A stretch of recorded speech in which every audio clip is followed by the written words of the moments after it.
Centering lived experience is the key to transformative healing, collective power, and social change.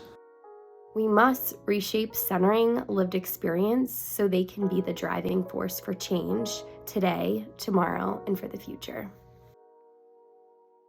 For me, going through foster care was like, it was kind of a nightmare, but not really, but it was something that was just like, this is not life. This is not really how this is supposed to work. So if I can actually put my thoughts into it and help someone else who's actually going through it as we speak, then that's what I'm gonna do. Why go through an experience and not try to better it for someone else? Center for Lived Experience is a research and policy center committed to placing the insights, wisdom, and leadership of those with lived experience in child welfare at the very center of its decisions and practices. The CLE is our way of building the infrastructure for scaling the work of our incredible partners and of the people with lived experience. See, when I was aging out at 19. And I was at respite at the time. And the respite lady was like, at midnight, you're gone. And I was just like, oh my God, okay. The Youth in Care are the ones, we're doing the experience. We've had the experience, foster care alumni, and we have seen things that just didn't work. No, I've never had help. I've never had the option of having help. I don't know, I don't need help because I've always had to do this on my own. Because each of us have different stories, however, they all had a common arching theme.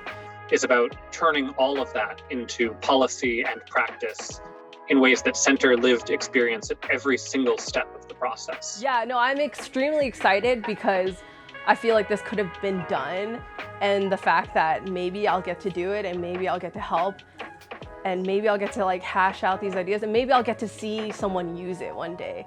I owe it to my younger self and the children of tomorrow to ensure that they have a voice and access to co-created solutions that help them on their journey to heal, develop, and thrive.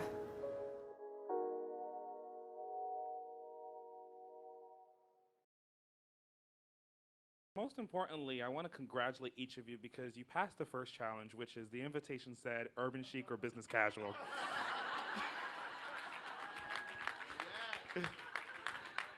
Number one question of the evening, what is urban chic? Whatever you've desired, it shall be.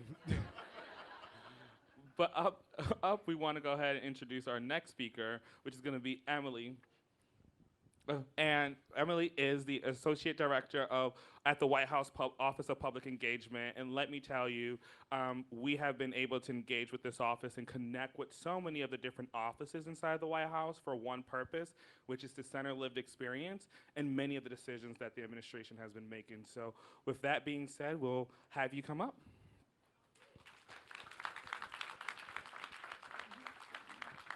Thank you, Sixto. I saw this ramp and I'm so glad it's here. I am not brave enough to traverse it gracefully, so I'm gonna speak to you from down here, which I think is fine because I'll catch you all on the sides too. So thank you so much for the welcome, Sixto and Sarah. My name is Emily Vorde, and I serve as an Associate Director in the White House Office of Public Engagement.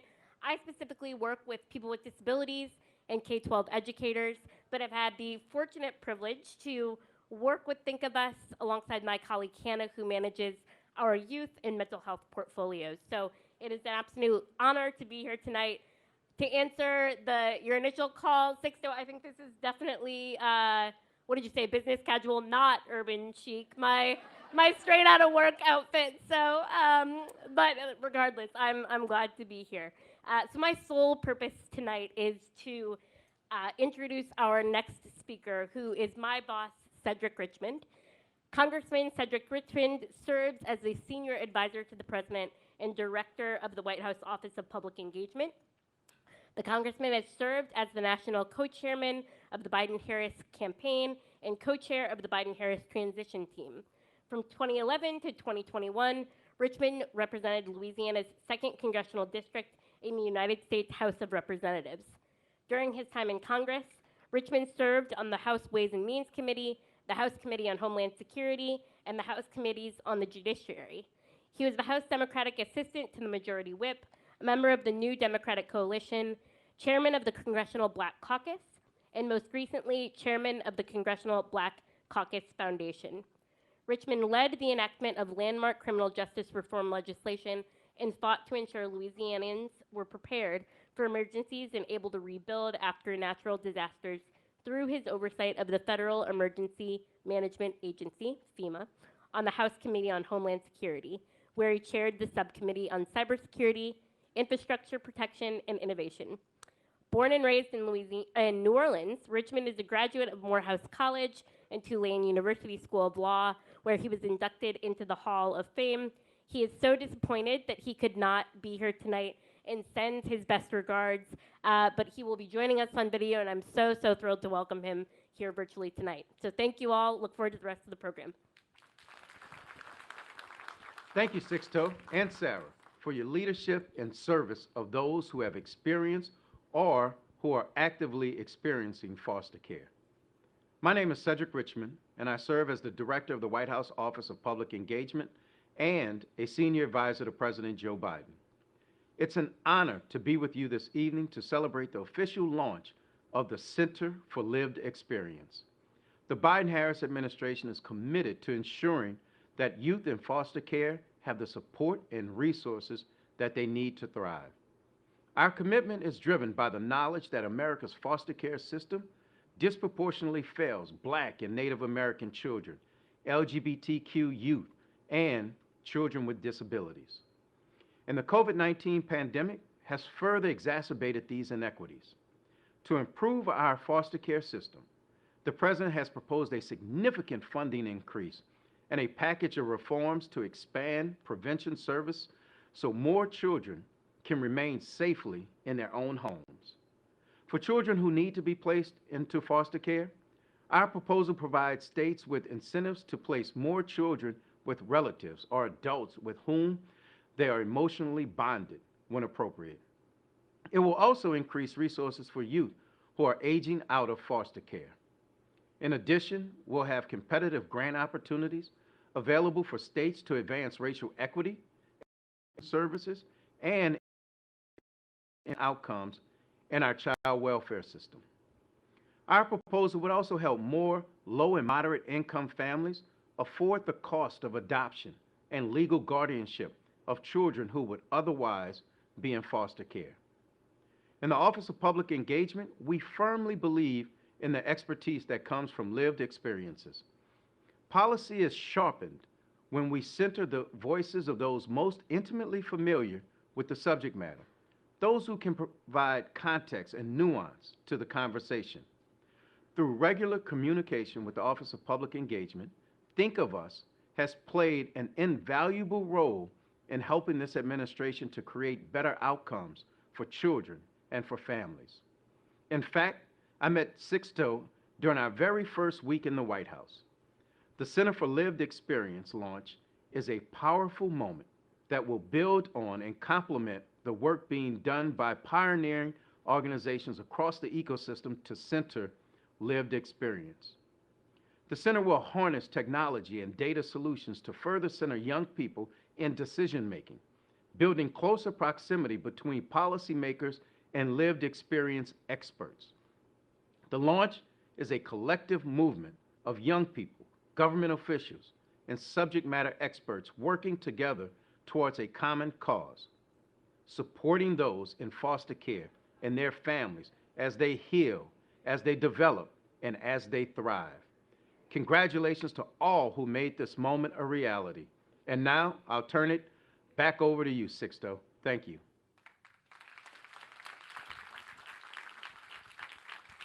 Sixto, do you want to come up on stage and introduce our next panelist? Absolutely. So one, I want to say thank you to the White House and thank you for all the support and for not just us being at the table, but for many of our colleagues who work on foster care issues being in those rooms with us. Quick shout out to them. So next we're going to have our panel and tonight we're going to have several lived experience experts come and root us truly in like what is today. And so we can have Allender to the stage and Katie to the stage.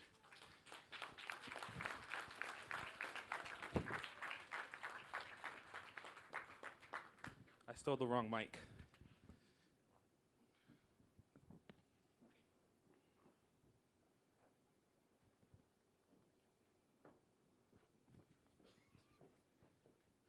So before we get started, I thought it would be good if we just go ahead and provide some framing. One of the most exciting things about tonight is that there's so many people here who know foster care, but also who don't.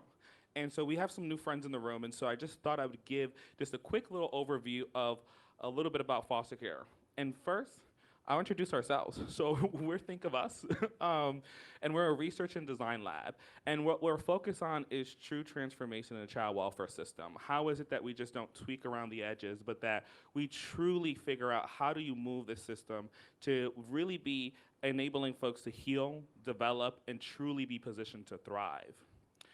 So I guess when it comes down to foster care, one of the things I want to say is why care? And for those of us who work on many different issues in the room, one of the things that our biggest societal problems have in common is foster care. When we look at human trafficking, when we look at incarceration, undereducation, right? When we look at homelessness, we see the challenges. So I just want to have like 30 seconds of silence for people to actually read the slides. They say you don't put a bunch of words on slides so that people don't read while you're talking. That was a joke. A very bad one, I see.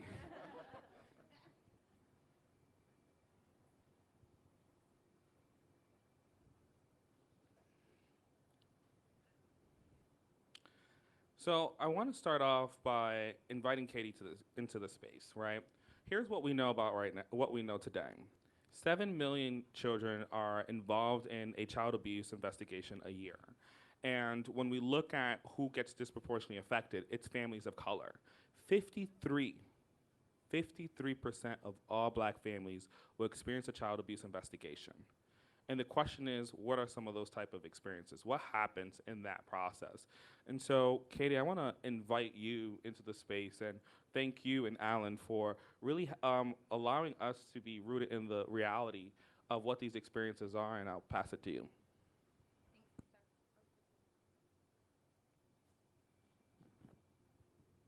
Thanks, Sixta. I was 9 the first time that I experienced a CPS investigation.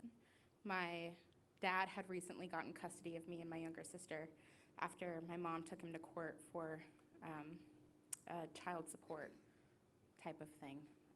The judge that day gave my dad permanent custody of me and her. She's 3 years younger than I am. That week, the week that we went home with him, he left black and blue bruises all over my body. A CPS investigation did happen, but nothing came of it. I was left in that house. I stayed there until I ran away when I was 14. I packed a bag for me and my sister, and we got on a train, and we moved from Portland, Oregon to Seattle, Washington, where my mom was. After some time, we somehow found ourselves in Vancouver, Washington. We had been runaways for 2 years, had open CPS investigations, open truancy investigations because we weren't going to school often. I was, but my sister wasn't. But I'm the oldest of 5. I have 4 younger brothers and sisters. During this time, my youngest 2 siblings referred to me as mom because I was their primary caretaker. I'm 15, 16 years old and being called mom. My little brother was 4, my little sister was 6. Christmas Eve 2013, a social worker showed up at our door and gave me the option of going with them, but said that they, regardless of my choice, were going to be entered into the foster care system. They explained that we were going to be moved from Vancouver, Washington to Seattle, Washington. For those of you who don't know or aren't familiar with Washington State, that's about a 3-hour drive. It turned into a 9-hour drive for us because social workers, they can't cross county lines, which meant every time we got to a county line, we had to stop at a social services office and move cars, which was a very not fun experience. We got to Seattle, Washington, and were entered into a 72-hour emergency placement shelter. So we were only allowed to be there for 72 hours. That is all the information they gave me. Not where we were gonna go after that 72 hours was up, just that we had 72 hours. We were safe there for that amount of time. This experience, being entered into foster care, in my brain, it was supposed to be a safe experience. It was supposed to be one of relief, because from the age of 9 to 14, my body was being hurt all the time. I went to bed hungry almost every night. I was worried about the sexual abuse that was happening next door to my younger sister. And instead of it being a relief, instead of being happy to be around people, to have officials in my life who were actually finally starting to pay attention, it was one of fear. Nobody communicated. I was talked at rather than talked to. I was told what was going to happen rather than asked what could happen. I had relatives who could have taken placement of me and all 4 of my younger siblings. That didn't happen. I stayed in a group home for 9 months and wasn't enrolled in school for a single day. In that 72-hour shelter, at the end of our placement there, I was told by my lawyer, who was a great guy, told by him that me and my little sister, who again was 6 at the time, we would be able to be placed in a group home together, but that my 3-year-old little brother would go to a group home by himself, so they wanted to separate us. I locked us in a room. I was a little bit of a brat about it, but I locked us in a room and I refused to come out until they found a placement for my little brother and my little sister together. Thank you. Which meant that I went to a group home by myself, but that was okay as long as the youngest 2 were together. They'd never been apart, not even for like a slumber party or something, and anything like that. So it was a little shocking to me that they were willing to separate them. But in order for them to be placed together, the volunteers at that 72-hour shelter they volunteered to be a placement because there was no group home, there was no foster home, there was no place for them to go where they would be together. And so the volunteers that were volunteering at the 72-hour shelter the night that we were placed into care volunteered to become a permanent placement option. And so the state rushed the paperwork, they were background checked, they did the home inspection in a matter of hours. Like, it took no time at all. But that shouldn't happen. There should be placement options. There should be already vetted resources and places that young people can go, that kids could go, rather than being separated. I was able to take them to their placement option, and from the time that I dropped them off to the time that I hugged them again, 3 months had passed. So again, I'll remind you that these kids were calling me mom. I was their primary caregiver. I put them to bed every night. I sang them songs. I read them bedtime stories. I fed them. I got them off to school. And then 3 months had passed before I was able to wrap my arms around one of them again. That's too long. Too long.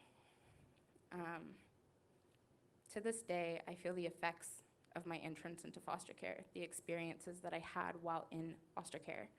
I struggle with feeling worthy of being in spaces like this all of the time because of the way that I was seen when I was in care, the way that I saw myself post-care. I often say that foster care is supposed to be an empowering place where young people can figure out who they are and what they're capable of and learn tangible skills that they're able to use through the rest of their lives. And instead, I feel empowered because I beat the system. I truly feel like the system taught me how to advocate for myself, but in all the wrong ways. It taught me how to be strong, but out of necessity, not out of learning moments or teaching moments. It taught me how to be fierce because that's what I had to be in order to advocate for my younger siblings. Siblings don't have rights to their siblings in Washington, or at least they didn't in 2014. It taught me so much, but it taught me in all the wrong ways. And I think so many other young people who experience foster care have a very similar story, and it shouldn't be like that. Well, thank you, Katie, for bringing that vulnerability into the room for the sake of us being educated and figuring out how we can make a difference. So thank you for grounding us in the current reality.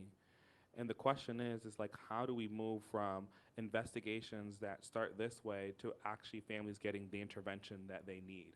This was not a case, like so many cases in child welfare, where we could have had different approaches to it, right? I want to invite Alan, in your experience into the room, to talk a bit about, once we're in care, one of the things that sometimes as young people we fear most is when group homes are weaponized against us to say, if you don't behave, if you don't fit in, you could find yourself in a group home. And so, Alan, bring us into the experience and root us with, in what is this actual experience called group homes? Well, good evening, everybody. Thanks, Sixto, for the opportunity to speak tonight. You know, group homes, congregate care settings, STRTPs, right, short-term residential therapeutic programs. They're known by many names, but essentially, they are organizations or places or spaces where young people who are sometimes in this limbo, in this kind of abyss sometimes between whether they're going to be placed back with their parents, reunified with their parents, or if they may be placed with someone that, a relative or someone that they don't know, right, into a foster home. These congregate care settings, in my opinion, were some of the worst experiences I had while I was in foster care. So just to provide a little bit of background, I entered foster care in Los Angeles County at age 11, myself and my 4 siblings. And during that time, my very first kind of day in foster care was going to a place called McLaren Hall. And it's been closed down for 2 decades, but it was notorious for rampant abuse and neglect of young people. So if you can imagine a young person who is experiencing one of the most difficult moments of their life, right, being removed from their parents, whether they were substance abusers or not, that was their core placement, right? That was their core connection.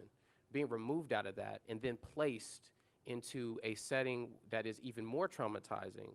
Imagine what that can do to a young person, and that was my experience. So I went to McLaren Hall, and the very first night we got there, I was stripped. I had specific colored pajamas, and my 4 siblings had different colored pajamas because we were all 3 years apart, and so they had age-specific wings of this place. And so during my time at McLaren Hall, I didn't get an opportunity to see or spend time with my brothers in any significant capacity, and that was the only connection that I had there.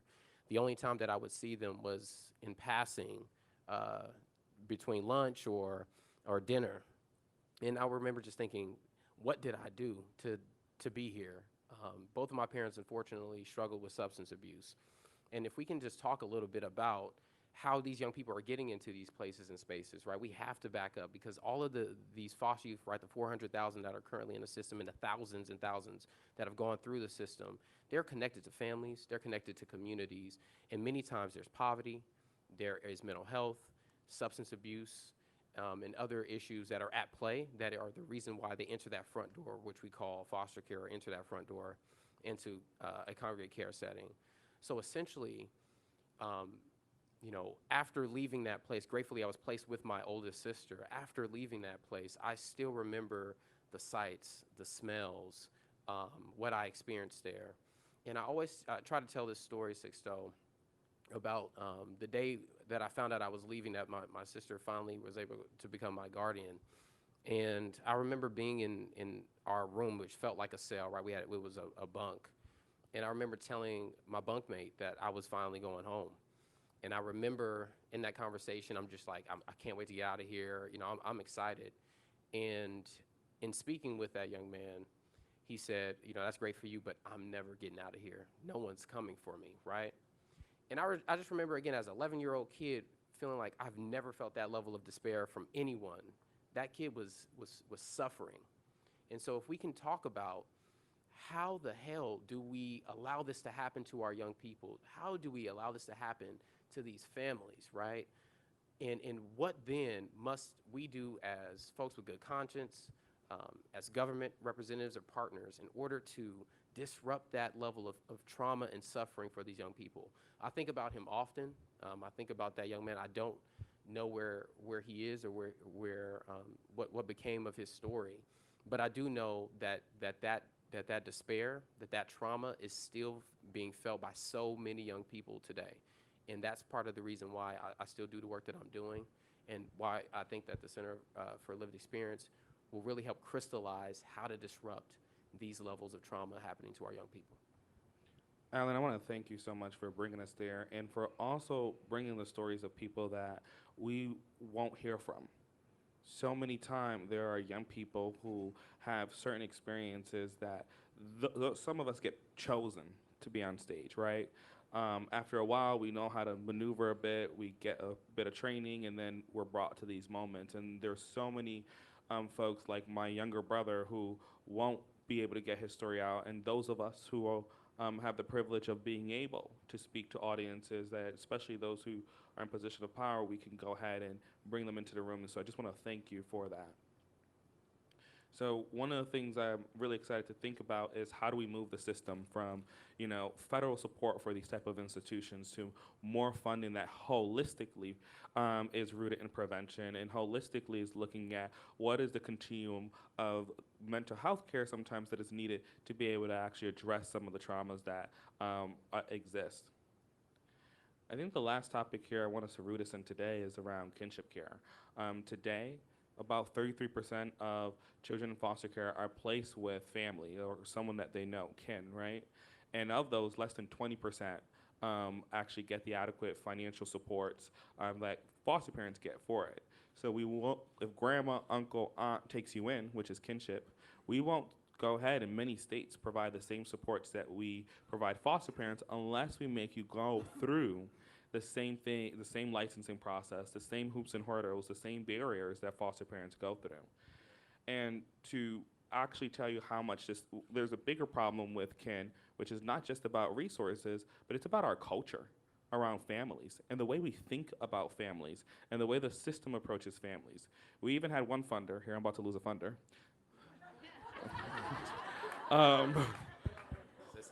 who had the nerve to tell us that the apple doesn't fall too far from the tree. I'm gonna be in real big trouble, but it'll be fine. But that is the same type of thinking that turned around, and by the way, that funder's not in the room. I love my funders in the room. I saw some heads being like, oh, that's not me. Nope, it's not, they're not here. But let me be very clear. This is the same sentiment that so many workers have. And I think what illustrates this best is even my personal journey and experience in this. I entered foster care as an 11-month-old baby, was adopted at the age of 9, and that was a very abusive adoption. And so by 13, I was homeless, couch surfing, and had to do a lot to get back into the system. I had to literally tape a recorder to my chest to record the abuse, to actually show what was going on. And when I re-entered the system, I kind of thought that was the end of that storm, but it was just the beginning of the second storm, going to different foster homes. But something about those teenage years that I had was I accepted the reality that I was going to age out, that I wasn't going to be adopted again. There was no magical family happy ending, right? And so that became my reality, and I prepared for that particular moment. About 3 years ago, one of my sisters, I have 11 siblings, one of them called me and said, hey, there's a family reunion, and do you want to go? The answer is hell yes. And we were in Spanish Harlem. We go into the park, and I'm Puerto Rican, I'm Afro-Latino. So that means we come in all types of shapes and sizes, okay? So walking through the park ain't easy to pick out a potential family. So it was a challenge. I felt like everyone could look like it. But we finally arrive at this moment where, this is our family reunion. And it was a very emotional moment, as you can imagine, because there were so many people. Like, the first thing I noticed was like, oh, wow, people look like me. And so, like, where's moment number one? Was just to be in company with people who had the same mannerisms, who looked like me. But what was so pivotal about this moment was the radical acceptance of people who were there. And I was just going through the motions. You can just imagine all the emotions in that moment, right? But then there came a moment where I saw, like, I was asking who's who. I'm very inquisitive and nosy. So I'm like, who's that, and who's that, and who's, as Hispanics, we call everybody cousins. But I wanted to know, like, who's who. And then finally, I started to realize that there's a sibling set who I was like, there's no way you're Puerto Rican, despite all of our shades, And it comes finally out. People kept saying, oh, that's our cousins, it's our cousins. And in this crowd, it came to me that there were 4 uncles and aunts who were foster adoptive parents. And in that very moment, I pulled out my phone pulled up Google Maps, and I Googled to my last foster home, and it was 58 miles away. And for me in that very moment, what shattered was this whole premise for my whole entire life, where people continuously said, there's no home for you, you don't have family, so you have to make the best of these homes you're being placed into. You have to try to fit in the best you can. When you mess up, it's time to start over with this new family. But in this very moment, that was all false. I literally had people who are adopted, I have people who are adopted into my biological family, right? And this whole time, people were 58 miles away. And I had to wonder, how did we get here? And part of it is the culture around how we treat family, how we value biological families when we're taking young people in. The other piece of this was how things are written into these documents that dictate our lives. As I look through my case plan, there is one sentence that says, Sixto refuses adoption and there is no viable transfer of guardianship. And that particular sentence dictated paid professional staff for decades and decades and decades to come. It was that made worker reads it, there's no reason to dig there. Let's just keep moving. And so when I think about this system and I think about the experiences that are here, it's some of the biggest injustice, because when we are removed from our homes by the government, there is a promise that your life is supposed to be better off. But yet what we see and what we are rooted in is that if you interact with the child welfare system, it is an indicator that your life can actually result in, more probable to result in negative life outcomes. And that shouldn't be. We live in a great country. I love this country, and we can do absolutely better.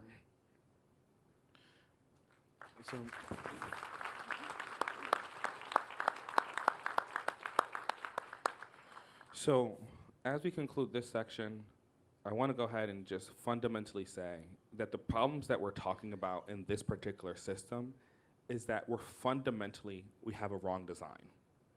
These are not things that need reform. We're talking about true transformation.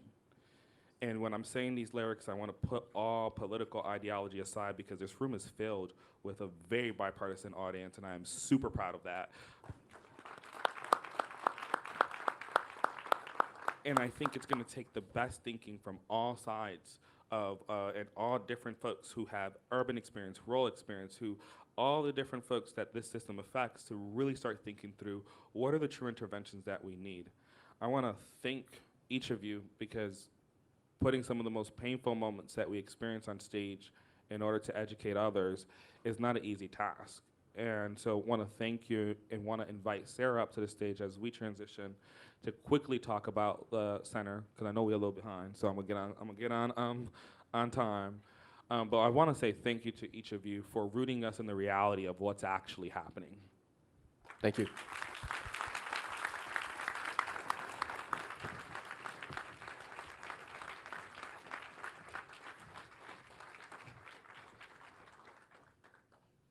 I remember my cue to move one chair.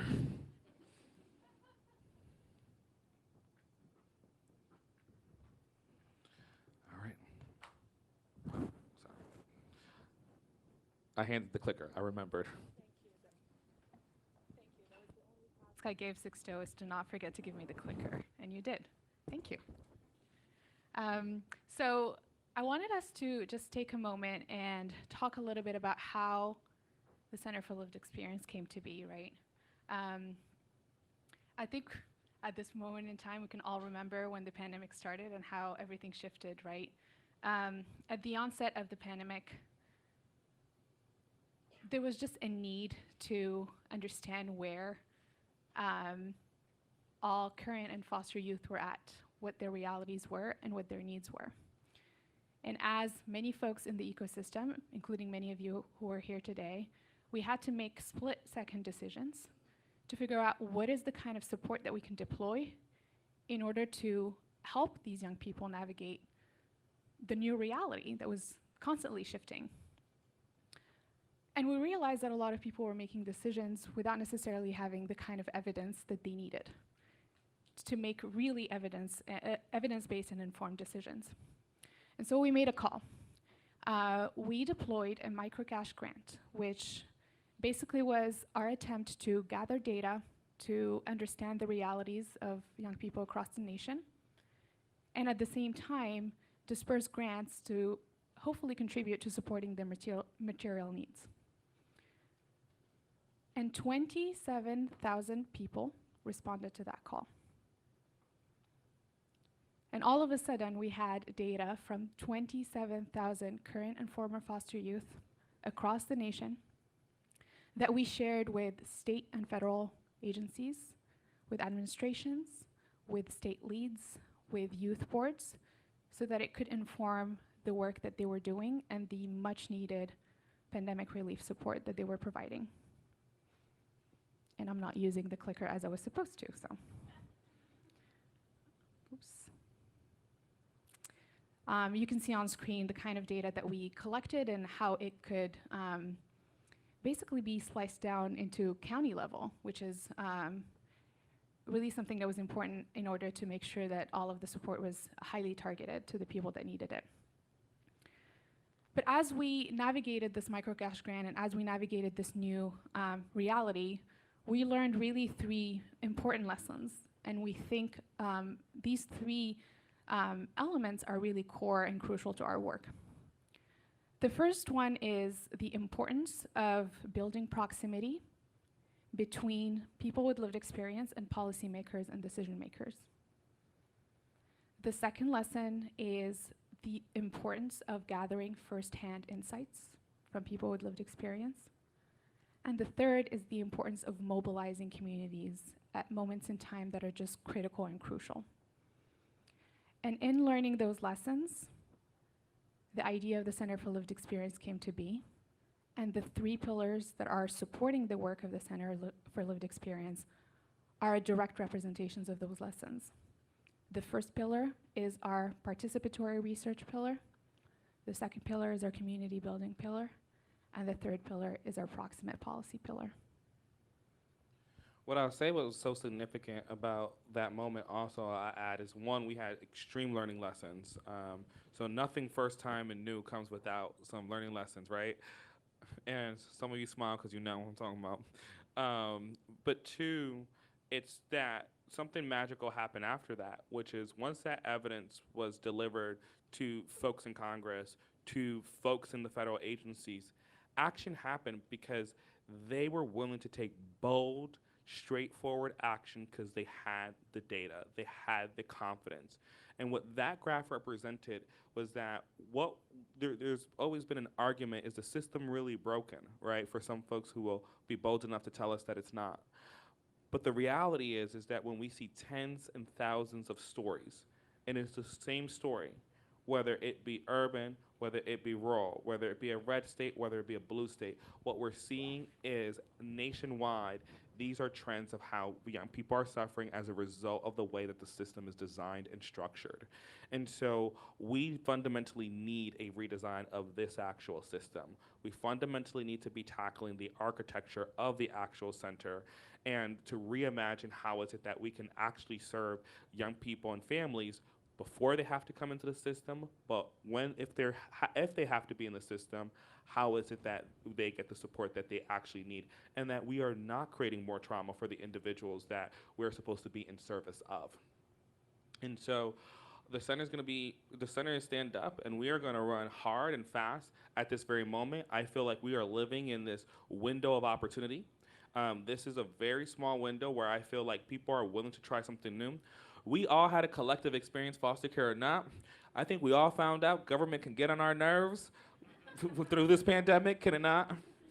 And we all found out that we want things to act a little bit differently, right? And so how might we leverage this particular moment to actually think through how do we get to a kin first type of system? How do we actually make sure that those who actually need to be in the system are in the system, and those who can be served at home, that you are served at home? How could we make sure that that disproportionate effect on people of color, LGBTQ plus young people, is being closed, right? How do we make sure that we are actually serving up to our country's promise to our young people and to our families? So yeah, this is really, thank you. this is really an invitation to all of you to join us in this radical reimagining of the child welfare system. And the Center for Lived Experience is our contribution to this reimagining, and really our contribution and our commitment to making sure that we're not reimagining a system without those that it affects the most. But most importantly, as we invite you to join us, we also want to acknowledge that we cannot do this alone. And so we want to name some of the colleagues that are a part of this journey with us and who are the founding members of the Center for Lived Experience. We have Stephen Allender, if you'd like to stand up for a minute. Stephen has been trying tirelessly to avoid any and all attention all evening, so I'm going to make sure to drag the portion of time that I'm speaking about him. And then we have Taylor Vitello, if you want to also stand up,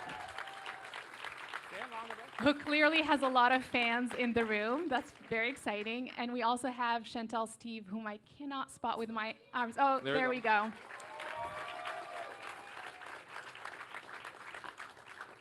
We are very thankful to our team to join us on this journey and really get us started on this new initiative. Thank you all. And to you, Sarah Fatala, thank you for being the co-founder of the center. And we all know that founding teams it's a very hard role to play. You got to create all the processes.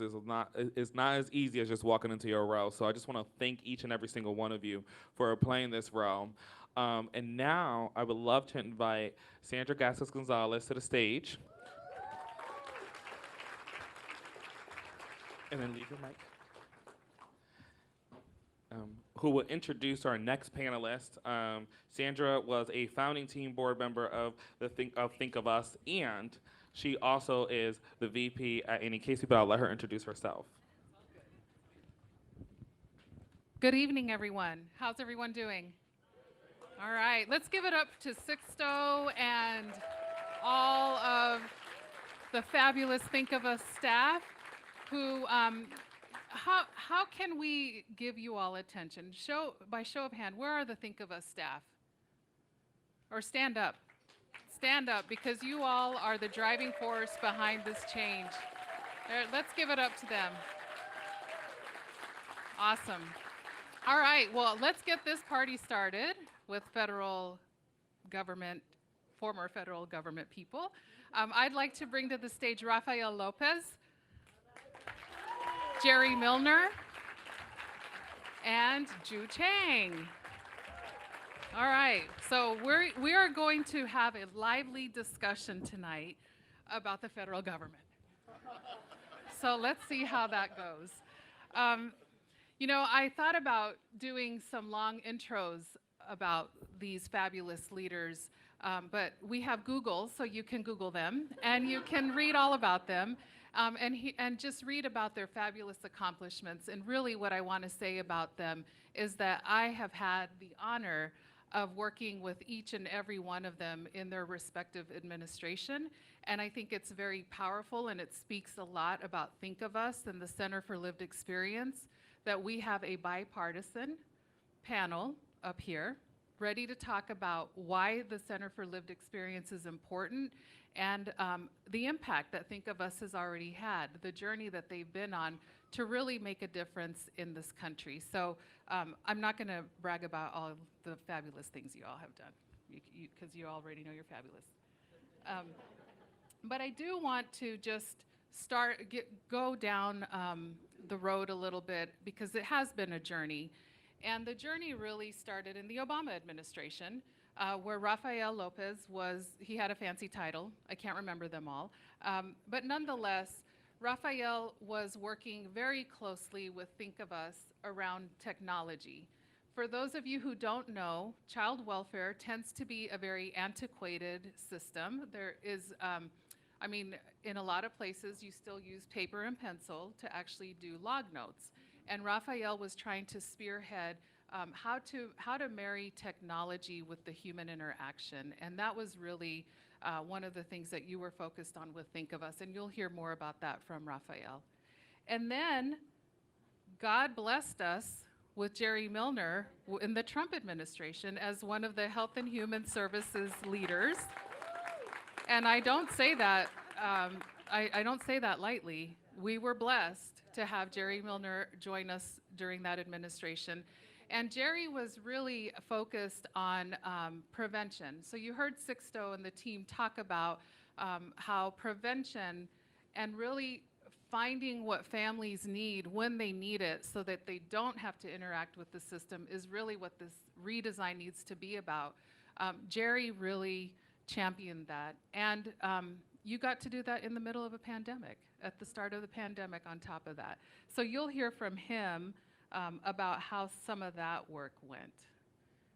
And then we had the fierce leader, Ju Chang, who joined the Biden administration as the acting assistant secretary. I can't remember your title because it's so recent, so I have good memory like that. But Ju actually had the opportunity to work with Think of Us around sort of the tail end of the pandemic. The moratoriums were ending for the youth aging out of foster care, and literally 20,000 young people from foster care were going to age out in one day. That was October 1st, 2021. And it is because of the work that Think of Us did with the data and the trust that she had. She was not a hard sell on having young people with lived experience be a part of solutions. But it was because of the trust that she had with Think of Us that a potential disaster was averted. And so all of these leaders come to us with a lot of power, compassion, and just the heart for really wanting to listen to, and not just listen, but hear young people and take their ideas and reshape policies. So like, we need to give it up to them. So let's give them a round of applause. All right, so we're gonna dive into the questions. I promised this would be an entertaining federal government panel. So let's see how I do.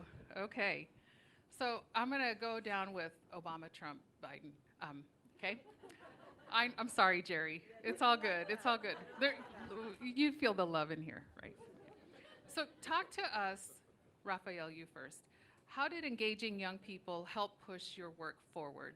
And especially when you were in these very important roles. Talk to us about that. Well, thank you all for... Hello, can you hear me now? There we go, all right, all right. Hi, everybody. Welcome to everybody who's here. It feels a little bit like a reunion. Folks I haven't seen in a few years, and then folks who are joining us online. We're grateful that you are all here. So enormous shout out for Think of Us for helping us bring us together again. I think, Sandra, as you asked that question, I think back to the way in which President Obama set an example himself and the First Lady Michelle Obama, which is about the White House being the people's house, and the way in which we were going to invite people into the White House and into all the work that we did. First, in a role as a senior policy advisor at the White House, was to lift up the stories of those who knew best what was happening in their own lives. Not to tear them down, but to lift them up. And the power of their own stories and the power of what they were experiencing to help shape the work of the country. And that was something that was exemplified by the President and the First Lady every single day. And so in the work that we did, whether it was working on foster care or youth homelessness or child and maternity health or mental health or health care, particularly the domestic policy agenda, but certainly crossed agendas in many, many ways. It was about being able to solve the nation's and the world's most complex challenges with the insight and the brilliance of the people who are experiencing that. And why wouldn't we invite that opinion and that intellect and that beauty in?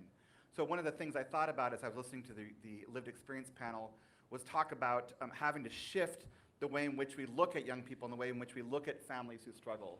So not only did the President honor that, and the administration honored that, but he brought people into the administration who had themselves lived experiences.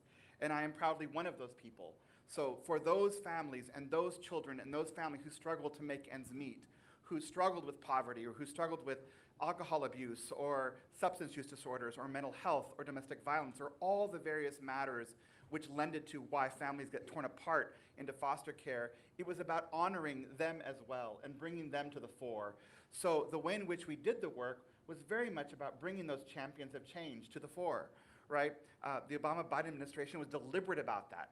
Who filled those seats in the auditoriums when we held policy events? Who came to the White House? whose voices were lifted, and that was about finding the beauty that was already there. That it wasn't the children that were broken, but in fact the systems that served those children and the systems that served those families. And how could we, through policy and community engagement, reimagine the way in which we engage those families? That's the way I would think about that work. That's great. Jerry, how about you? I know you had a different perspective as you dealt with the pandemic, and could you talk a little bit about how that worked?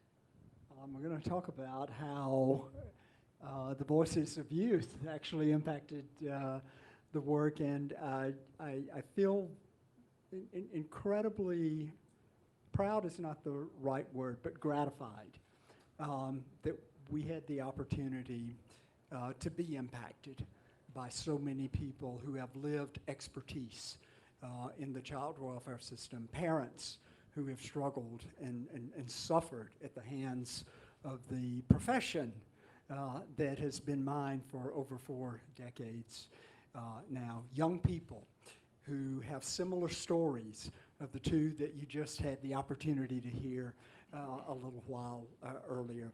As Sarah said, I think the thing that we tried so very, and when I say we, my colleague David Kelly and I were leading the Children's Bureau during that time.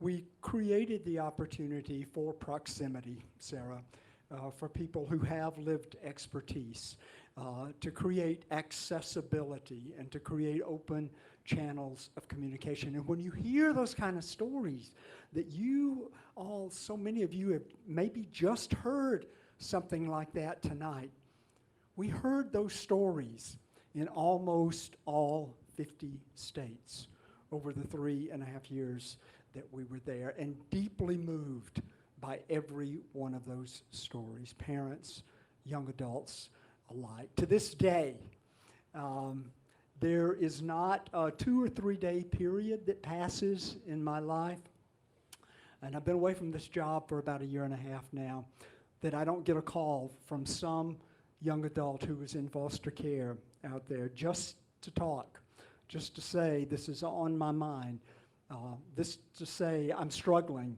with this. And I think that's because we created that proximity, that opportunity to be heard.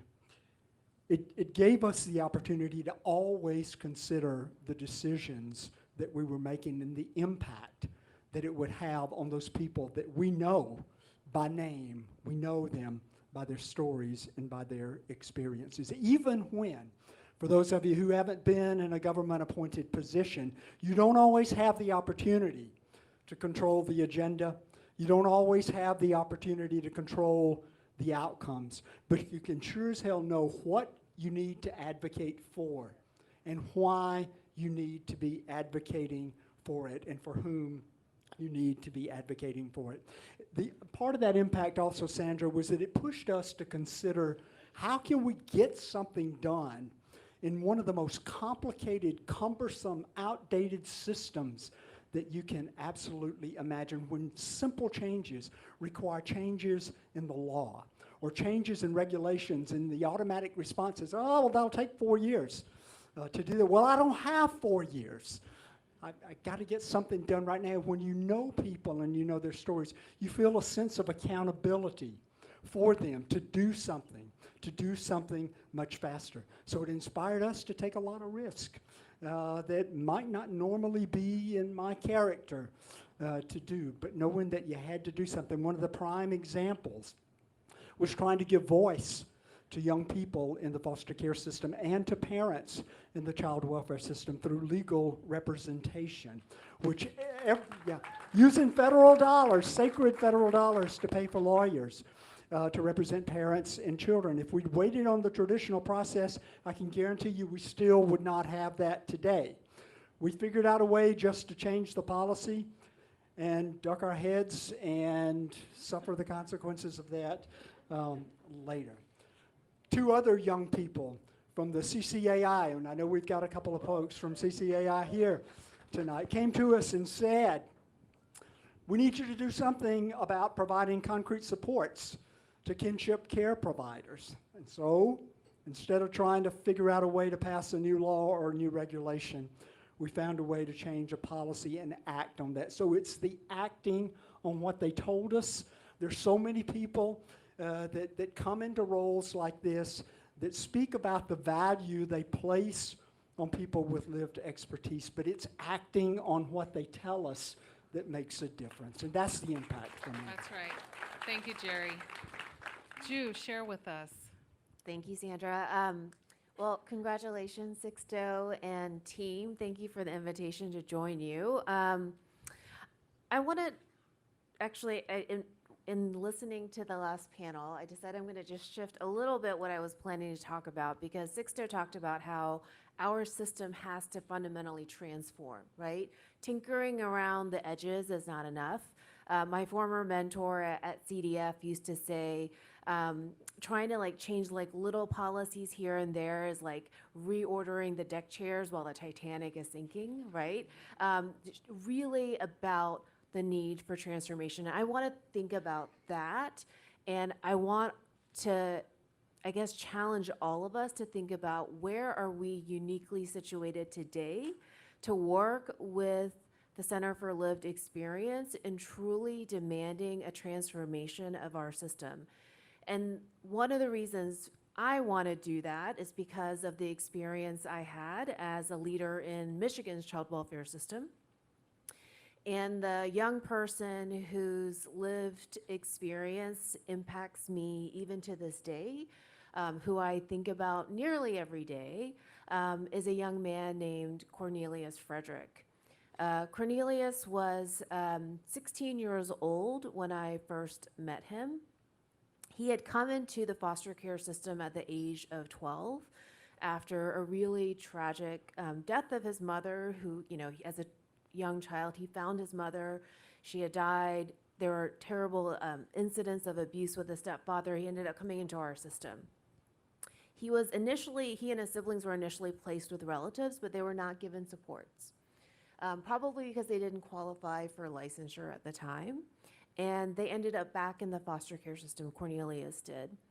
You can imagine what the unaddressed trauma of finding his mother, of coming in and out of the system did, and he ended up in a congregate care setting, and he stayed there for the next 4 years of his life.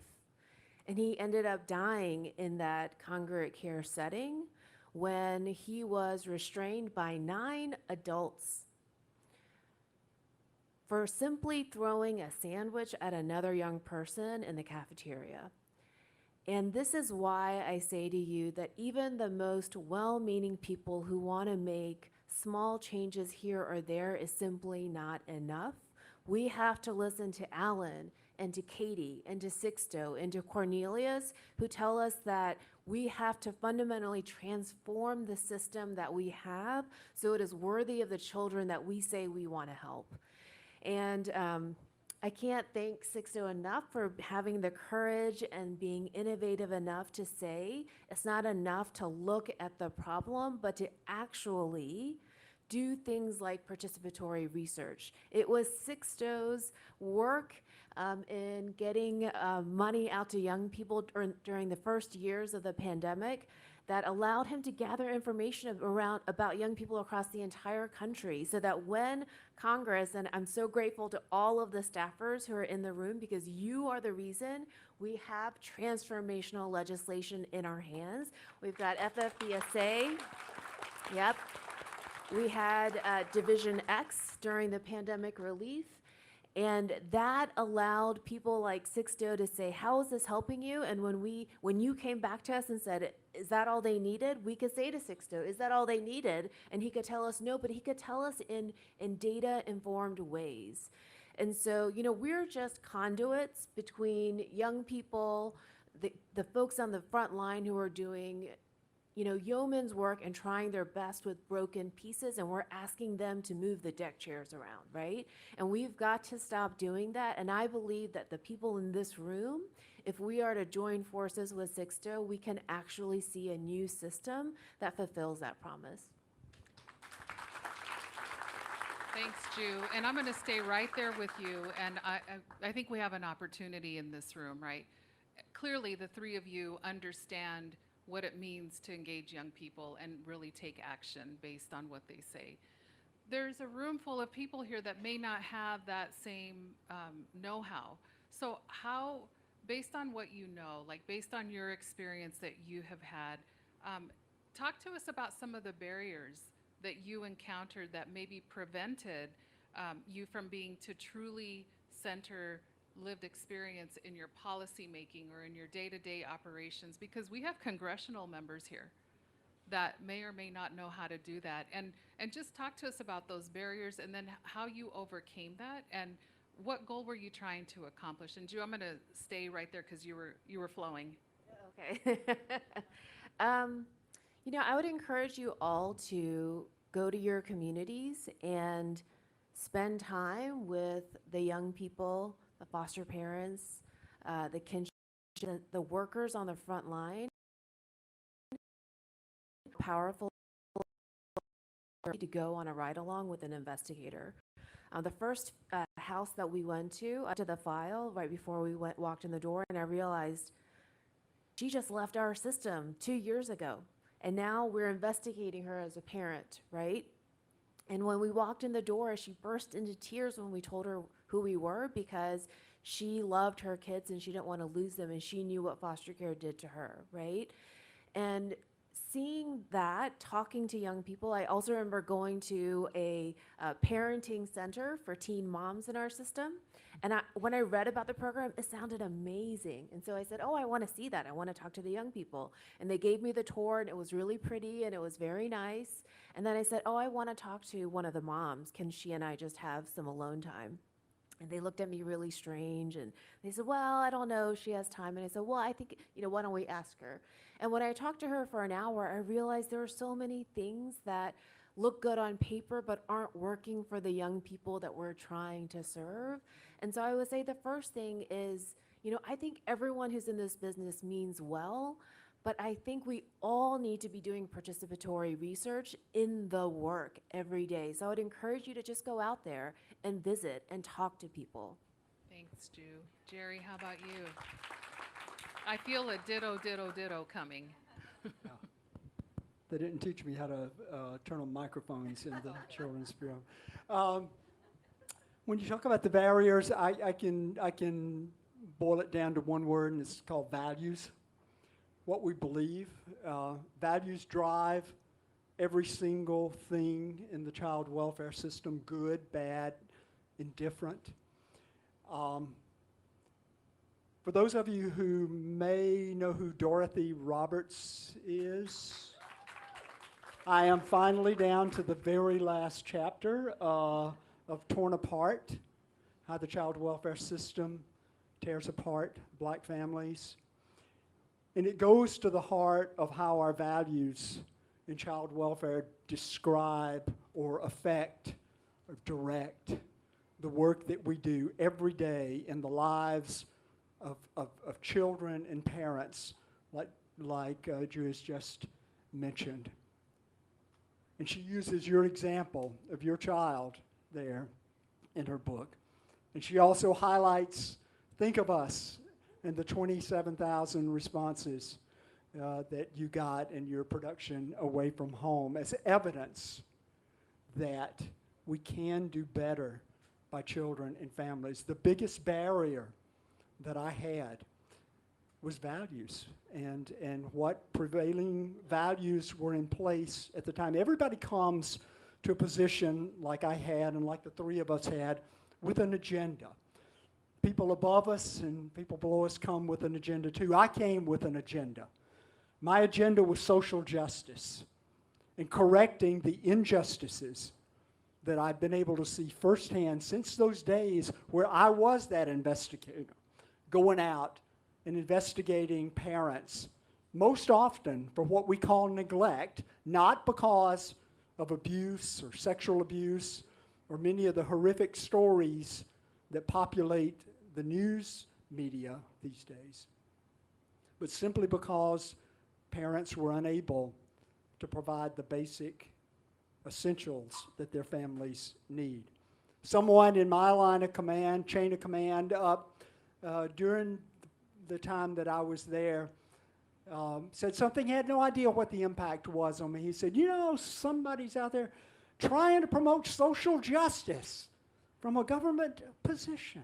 And I thought, you're damn right. We always wondered how you kept your job. What? We always wondered how you kept your job.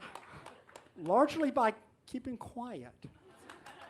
But it kept me keeping quiet in the halls where I worked, but being as loud as I could be in other places.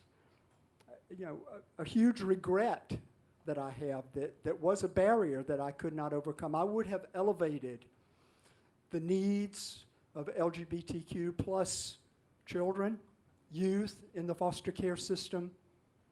I would have elevated the needs and the desires of so many LGBTQ plus parents who wanted to serve children in our child welfare system and tried. But the clash of values there is often a barrier, and don't ever underestimate that. So when we seek this radical transformation, which David and I call replacement, we have to replace those parts of our system that are not working. We have to begin with replacing mindsets that don't understand the effect, the trauma that our current child welfare system inflicts on hundreds of thousands of children, young people, and parents every single day in our lives. Thanks, Jerry. Raphael. So there are so many elements that Ju and Jerry spoke of that I would echo. I think that to sort of add new dimensions to the conversation, I would think about three topics, which are time, urgency, and money. So one of the things that people like us in these roles are racing against at every level in administration is time. And you know, I happen to have come on the shoulders after actually Ju was at the Children's Bureau before I got there, and actually Commissioner Brian Samuels, and towards the end of the Obama administration, the second term. And whatever administration you're in, you are racing the clock because you are trying to use every single second until Inauguration Day comes. And so the question really for anyone in these roles in the federal government, or any of you looking to answer Sandra's question of what to do, is how do you use your time? How do you use your power wisely on behalf of the people that elected you and that you are representing in terms of an entire nation? So you have to use that time wisely because you can't get everything done and you can't do everything yourself. So how do you look to other partners from multiple sectors to drive an agenda? So for example, on the matter that Jerry just spoke to on LGBTQ youth and rights, the Obama administration had groundbreaking work on this area in every department across the administration, including the Children's Bureau and the Family Youth Services Bureau, transforming rules and regulations which are part of the plumbing of a particular piece of work. Or the work that we did on Native American children and families, thinking about the Indian Child Welfare Act. Much of the work which many of you had your hands on as former staff members, or as former youth advocates, or as former members of Congress, or members of their staffs, much of that is in litigation right now and even coming to the Supreme Court because of that work, with intentionality. So how do you use your time wisely in those moments in time? There was a section on my whiteboard in my office, and from the first day I got there, it was X number of hundreds of days until the weekend. And the reason why I had that on there was because for those of us in those appointed roles, that's how many days you had until you could relax. And it was 12:01 p.m. on Inauguration Day. And we were going to actually, to the very last moment, advocate for all the people who deserve that kind of advocacy and deserve that kind of fight. Whether you were a Native American child or you're an LGBTQ child in foster care or youth homelessness, that's about how you use your time. Number two, urgency. It was stunning to me that there is an industry who lacks the urgency to actually get things done. And they will wait you out. They will wait you out, whether they are a government worker or a contractor of the government. And I've worked at all levels of government, whether it's city, county, or state.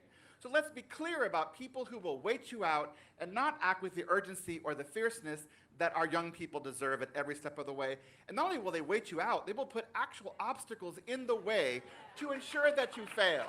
And so you have to sort of combat the chorus of cynics who are trying to say to you, you cannot do that. And then you find a way to work around with and use the authority that you have to get things done, right? So time, urgency, now money. Let us be clear, there are billions and billions of dollars at stake here. People make a lot of money on the backs of people who are poor, on the backs of people who are suffering. So whether you have to understand that, and if you balance all those things, values, listening to voice, participatory research, using time, urgency, and money, you get a much clearer picture of what you have to do in whatever role you have. And that has to drive you in terms of your ability in whatever role you are in to learn that you have a responsibility to young people and to transform from the very role that you are in. There's not a single person in this room or watching online that does not have authority to take it up and to take up their leadership and to act with urgency and with fierceness and with money. I told you this wasn't going to be boring. Thank you all so much for that. I think your passion is coming through, and this is why I'm proud to be able to work with you all or have worked with you. So we're here tonight because the Center for Lived Experience is launching, and you all have had experience with Think of Us over the years, and we got to hear what some of that experience has been. We also know that this work is dangerous, right? It's dangerous in the sense that when you're a change agent, people want to take you out. And they don't like change. People want the status quo. They're protecting theirs, their own. And what Think of Us is proposing is a complete redesign, some would say dismantling, of the current system. And for those of us, or those of you, or those of them who are reliant on that, that could be very dangerous for Think of Us. Let's just be honest. So based on that, I would ask the three of you, based on the experience that you've had in the federal government, in state government, local government, my God, you guys have all worked everywhere, nonprofit, what piece of advice would you have for Sixto and the team at Think of Us in terms of how they continue to be successful, how they continue to elevate the voices of lived experience? And I'm going to start with Jerry. Is it working? Yeah, it's working. That wasn't one of the questions that was on the list, but I went to the left. Yes, I did. Yeah. You know, Sixto, you and a number of other leaders who have lived expertise in the field and who are national advocates will really, truly never understand the impact that you had on me as being in a leadership role. Not only giving me the opportunity to participate with you, but giving me a reason to keep going and to keep advocating when it would have been just a hell of a lot easier to take a safer route and go a different direction. That kind of inspiration, that kind of motivation is absolutely essential for anybody who's in a leadership role. I think it's incumbent upon anybody who's in the roles that the three of us have occupied to break out of the what is expected role that many people might want us to play, and to think bigger and more broadly than just what the party line is. If I had stuck with the party line, I might have gotten a few things done, but I would not feel anywhere near the gratification for the work that occurred during those 4 years. And it's thanks to folks like you who push the envelope, but who do it with such incredible grace. You know, you never came in and bullied. You never spoke badly of me to my face because I was in the Trump administration. You always had a way and still have a way of finding that place of proximity again, that place of influence. And I know from my conversations with you that you're dedicated to working across party lines to reach goals that should not be inhibited ever by party lines. And so my advice is just keep the hell on doing that. Elevate those stories out there. Help people to understand what the experiences are. We operate far too often on a set of stereotypes about who's in the child welfare system. One of the biggest stereotypes out there is that foster care is there to help families. That is not an accurate statement. And we've got to break through some of those things and understand the reality of how our current system affects so many families, children, young adults, not just during the time that they're involved with the system, but throughout their entire lives. And the opportunity to elevate those stories and to understand how we can change the trajectory of a system that has operated in much the same way for decade after decade after decade, that opportunity is incredible right now. And I appreciate all of the work that you've done and will continue to do to make that happen. Thank you, Jerry. Ju. So I'll be brief because I can't give a lot of advice to Sixto that, because he does everything that I would say impactful leaders need to do. I guess what I would encourage you to continue to do is, because Sandra, you're right. I mean, people are going to criticize you. They're going to say it's, you know, they're going to be cynical and say it's not possible. They're going to pick apart the things that they, you know a little something about. And you know, the reality is that you need to keep the people who are your allies and your friends and continue growing that, because when those people attack you, you shouldn't have to defend yourself. Your allies will defend you, right? And you can spend time doing the good work that you're doing. I'll also just say the thing that I've always held on to is something that Jerry talked about, which is to be a values-based leader. That is certainly what got me through some really tough leadership moments and many of the jobs that I've had. Is I always thought about, like, what do I believe to be true about what children need, about what families need, and no matter how unpopular or how scary it is, if you do that, then it's okay if you lose a grant, right? Whoever that funder is who said that nasty thing about kinship care, or who, even if one of your attempts don't work, that's okay. The other thing I would say, and this is so true, I feel like Sixto and your team embodies this, which is to like continue to be curious, right? Like transformation doesn't happen with things that have already worked, or we wouldn't be here, right? And we have to be willing to try new things. And when you try new things, you will fail sometimes. And that's okay, as long as you learn from that. And so those are the qualities that I would say, but you embody them so completely already that I'll just say that I will be cheering you on from the side as you continue to do all those things. Thanks, Ju. Raphael, let's wrap it up with you.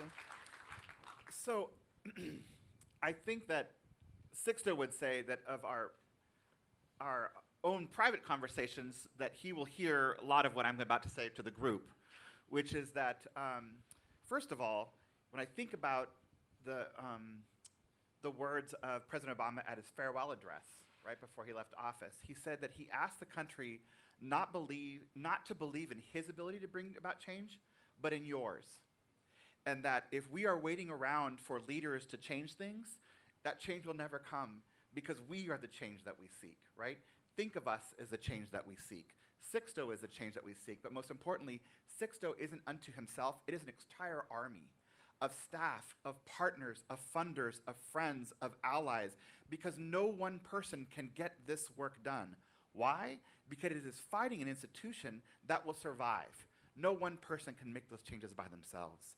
So I think the first bit of advice is, in all of you, what is it that you can do to be the change that Think of Us seeks, in tearing down, quite frankly, and abolishing a system that has for hundreds of years failed, right? From the earliest Indian boarding schools, right, to the most recent overrepresentation of the way in which Black and Latino and other families have been investigated. We don't need a lot of data in 2022 to understand that over hundreds of years. So what is the change that you all seek to help think of us and Sixto in this new era of their chapter. Number two, I would think a lot about a reference I made to the chorus of cynics. There are the haters among us who, no matter what you do, will try to tear you down. And I always think of that as noise. The noise of the people who love to critique and to criticize, but rarely on their own get shit done. And so the question becomes, for Sixto and for Think of Us, how do you get stuff done and derive an agenda that is very, very different than the one that we have inherited? We no longer have to accept those narratives any longer because you are the change that you seek. I feel like you should drop that mic, but you can hold it. Okay, so I'm going to ask you all to stay, but I'm going to ask Sixto to come on up. And while you're coming up, Sixto, there's a saying that the young people use, and it says, nothing about us without us.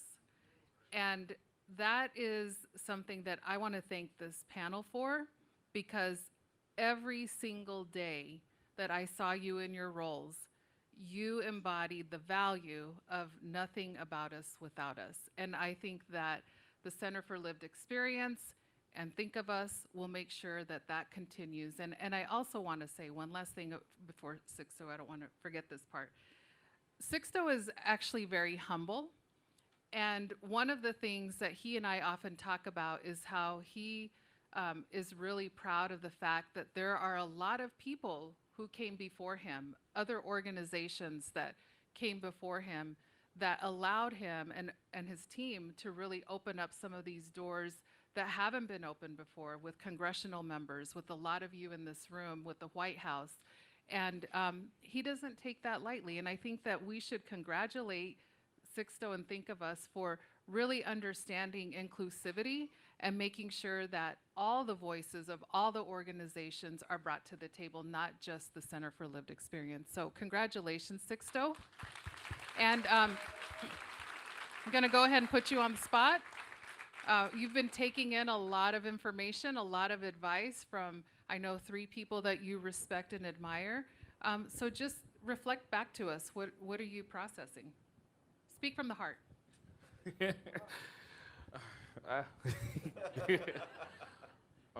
You know what I would say is, as I hear you all speak, I think what resonated with me the most is that when we do this work of lifting up the actual lived experience, what I heard was it gives you the ability to actually act on concrete things. And for me, me and the folks in the room who are our partners, we're not going to stop. We will get something done, and we'll continue to have concrete results. We've been rooted in results since we've been started, and that was how we're going to continue to move. Okay, well, we are a wrap. I hope that we delivered on the exciting, fun federal government panel. If not, we tried. Thank you.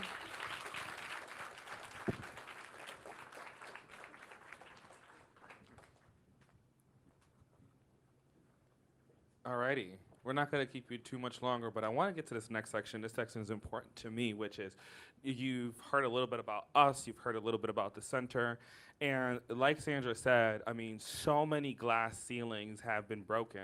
And where's this clicker? Okay, great. She got it. So many glass ceilings have been broken by organizations who've been doing this work, and they're in the room tonight, and I want to thank you for being in the room tonight. And these are just some.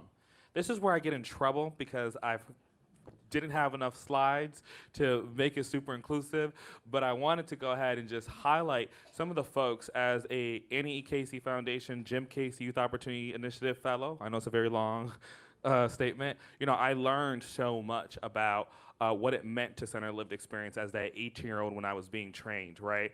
When I look at this board, CCAI, shout out to you. You've been having young people, go ahead. Young people literally drafting legislation over the summer, working with offices, and thank you to the congressional staff members who raised your hand and made sure that there was a foster youth intern in your office. Okay. I love the people who were proud and was like, yep, that's me. I see you. Go evangelize to the others who haven't. We want to make sure that there's more in there. And just to the folks who, this is where I get in trouble because now I got to say something about everybody. Real quickly, Ruthie, who's in the room, who worked with young people to pass housing for young people, millions of dollars for housing. NFYI, during the pandemic, held weekly town halls to make sure that members of Congress understood what was going on. So thank you and shout out to everything that you all do and much more. Foster Club and so many others who really have been doing this. I want to thank you all and honor, the fact that we stand on the shoulders of giants who have been doing this work and that we are going to be in partnership with so many of the organizations centering lived experience also, and we're excited to launch this center. Do you want to talk to us a little bit about our Champions for Lived Experience? Oh, yeah. Next slide. Okay, so one back. There we go. So one of the things we struggled with was how we were going to actually pay tribute, just to be straight up with you all. How are we going to pay tribute and honor to the people who've done so much to get us to this moment? And it felt, at first we thought we would go ahead and be like, let's create the history of centering lived experience and what that has been. And then when anybody writes history for someone else, what happens? Okay. And so we were like, okay, we can't do that. Or let's not do that. Let's not repeat and be complicit in those type of things. And so what we decided to do was crowdsource. We want to create a moment where we create this particular moment where throughout the year, we're going to be collecting stories of all the champions who have been centering lived experience, because there's so much that happens that's invisible. There's so much that happens that's at the state level, the local level, and we want to make sure that we're creating space so that we are actually honoring those folks. And so you have QR codes in your gift bags. They're not fancy takeaways inside. We are a nonprofit. If it was up to me, you would have had some watches and stuff, but we're going to get what we get. You have some nice printed notebooks and this postcard. And we really encourage all of you, for those of you who have witnessed people who have championed centering lived experience, this is our moment to be able to start collecting those stories and to be able to make those visible for other folks. So I really, really, really want this to be, we're going to be blasting this out. This is so important to us as the Center for Lived Experience to make sure that we're paying tribute to every single person who's being nominated to, who has contributed to this. So thank you. And for those of you who aren't here in the room who are watching us through the live stream, please go on our website where you will be able to also see the link to nominate folks that you believe have really centered lived experience in their work. Thank you. And now we're going to go ahead and have one of our closing remarks from the current Associate Commissioner of the Children's Bureau, Asia E. Schomburgs. Thank you, Sixto, for inviting me to be part of this wonderful celebration of the launch of the Think of Us Center for Lived Experience. I wish I could be there with all of you in person, and I certainly wish I could have witnessed the conversation. But here's what I know we all agree on. Under Sixto's leadership, Think of Us has secured its spot as a leader and a role model in this work supporting children, youth, and families who have been impacted by foster care and other systems. I met Sixto many years ago at New York City Network to Success event for youth in New York City foster care. And even then, Sixto was demonstrating how to be in proximity to youth by being in close proximity to youth. And when I started in this role a little over a year ago now, Sixto was one of the first people to offer support and to help me strategize about how to take the next steps, and especially the importance of centering the experiences of youth and families with lived experience in the system. Think of Us quickly became one of my valued and reliable partners in the work we are all doing. And I've been listening and learning. Here at the Children's Bureau, we are continuing to center the experiences of youth through our National Youth in Transition Database Young Adult Reviewer Program, where young people are trained and participate as full members of the federal team when reviewing the data collected by child welfare agencies about youth in foster care. And we are working to replicate this success in other areas of federal reviews. We're partnering with organizations to recruit, hire, and support a cadre of young professionals and families with lived expertise in the child welfare system to support our technical assistance efforts. And more recently, one of our newest related efforts, the Division X Technical Assistance, is working to increase the opportunities for federal staff and states to work closely with individuals with lived expertise at the federal level, including designing and implementing technical assistance projects. We are increasing our efforts not only to center lived experience, but also to share power with the youth and families we serve. Sharing power is radical for this profession. Now we have access to the Think of Us Center for Lived Experience, and I can tell you that Children's Bureau plans to take full advantage of the participatory research, data sets, and proximate policymaking, and especially the virtual community of youth and young adults who have experienced foster care. You've heard me emphasize the importance of advancing equity in our federal policies and in the ways in which we serve families so that we can achieve equitable outcomes. Children's Bureau is committed to continuing to support a range of diverse and inclusive activities that involve individuals with lived expertise at every level, from case planning, peer support, systems change, employment, and leadership opportunities. I'm so excited that the Think of Us Center for Lived Experience will be a strong partner in how we achieve those outcomes, in lockstep with lived expertise. And I look forward to all of you centering lived experience in your work, not just some of the time, but all of the time. With that, I want to congratulate Think of Us on this launch, and I look forward to all that we stand ready to accomplish together. Thank you so much for allowing me to participate today.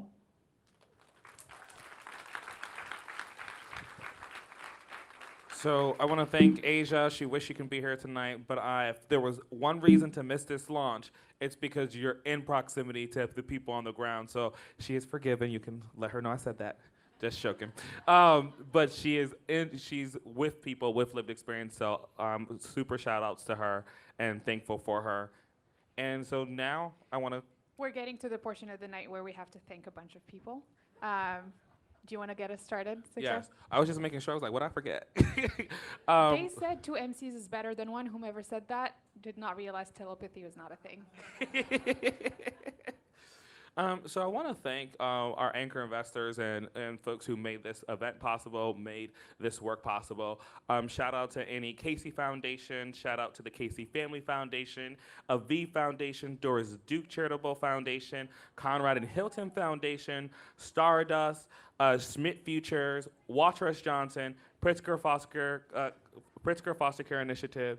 I want to thank all of them for making this possible and for us having a strong start. I'm excited about the founding team. I'm excited to add members to that founding team. And we have one more final thank you. Yes, I would very much love to thank every single one of our colleagues at Think of Us, many of whom are here today, as you saw them wave at you earlier, and many of whom were not here with us today. So grateful for your colleagueship, for your dedication to this work, and it really is an honor to be able to work alongside all of you, many of whom are in the behind the scenes, and a lot of the things that you're seeing and noticing and observing today are a direct reflection of their wisdom and thoughts and efforts. So much appreciation to all of you. So with that being said,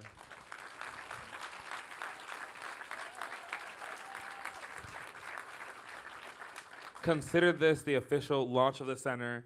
Thank you for being here. We have a couple of things in store for you as we move on from the we're sitting down and we're hearing people talk to us to a more interactive portion of the night. One of the things that we have is an art installation that sort of helps explain a little bit or get an insight into life in institutionalized placement, and especially the experience of being in solitary confinement, which is an art installation that will be opened up here to the right of the stage. In addition to that, we are really excited here at Think of Us to launch a second edition of our book, Aged Out, which is our landmark study around the experience of aging out of foster care. We were really excited about the impact that the first edition has had, and really the national conversations that it has led to, especially around trauma. And this is really something that we're proud of, and we're really excited to republish and work on and improve. And today is the very first day that it will be published and available for all of you to look at on our website. Thank you so much. And the question is, what happens next? So what's going to happen next is you can all move to this side. There are going to be drinks available. The bars will be open. There will be food. And we have 2 DJs tonight. DJ Paris Hilton will be DJing shortly. And also DJ Tryfe.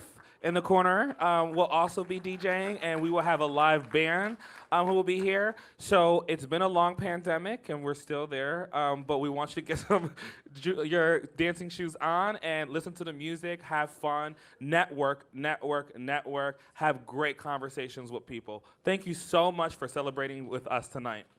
Thank you very much. Thanks to all of you, and thank you everybody who's watching the live stream as well. Thank you for tuning in. Right there, live stream. Thank you for tuning in.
living.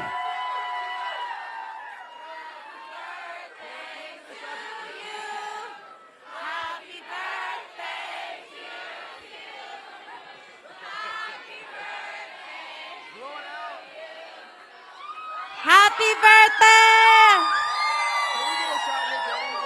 Yes. Thank you. Yes. Thank you. Happy birthday, Sixto. You deserve it. Everybody make some noise for Sixto, the CEO of this wonderful organization. He's the reason we are all here today. Thank you so much for having me, too. Paris, it's the set for me. Oh, my God.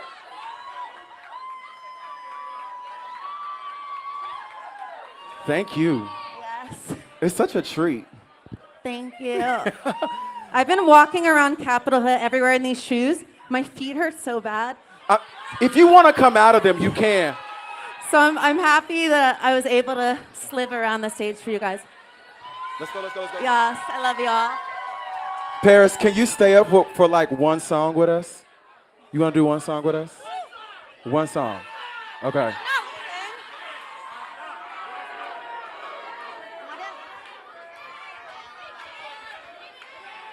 Now, we'll do this if Paris promises to sing with us.